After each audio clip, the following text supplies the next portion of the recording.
It's interesting as America is approaching our 250th birthday.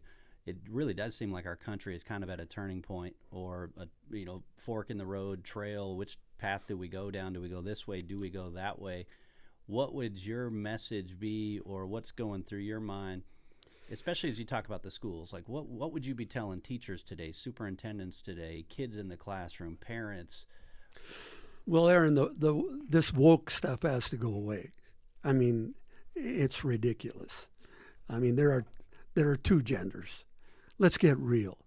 I mean, I don't want to offend anyone, but let's get real. I mean, this ideology that we're trying to ram down our kids' throats is just ridiculous. And I think kids have got to be held accountable. Kids basically, I found they crave discipline. They crave structure. They want to be, told and expected to do things a certain way.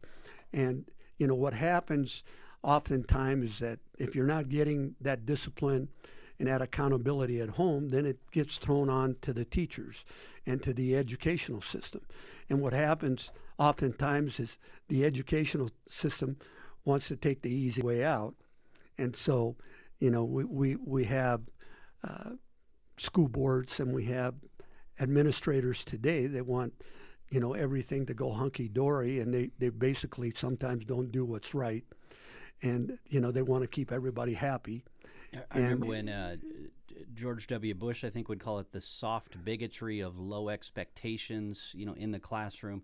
And then more recently, we've seen like critical race theory being pushed, that basically it was twofold. One, it was basically saying that, well, if you're a white kid in the classroom, well, you're fundamentally racist because of the color of your skin. So because of the color of your skin, you're bad. Unbelievable. But then on the other hand, it's also telling maybe a young Cuban kid that just got here, or another kid with a different skin color, that, well, you're also bad because you're never really going to be anything without our help. You're going to be a permanent victim.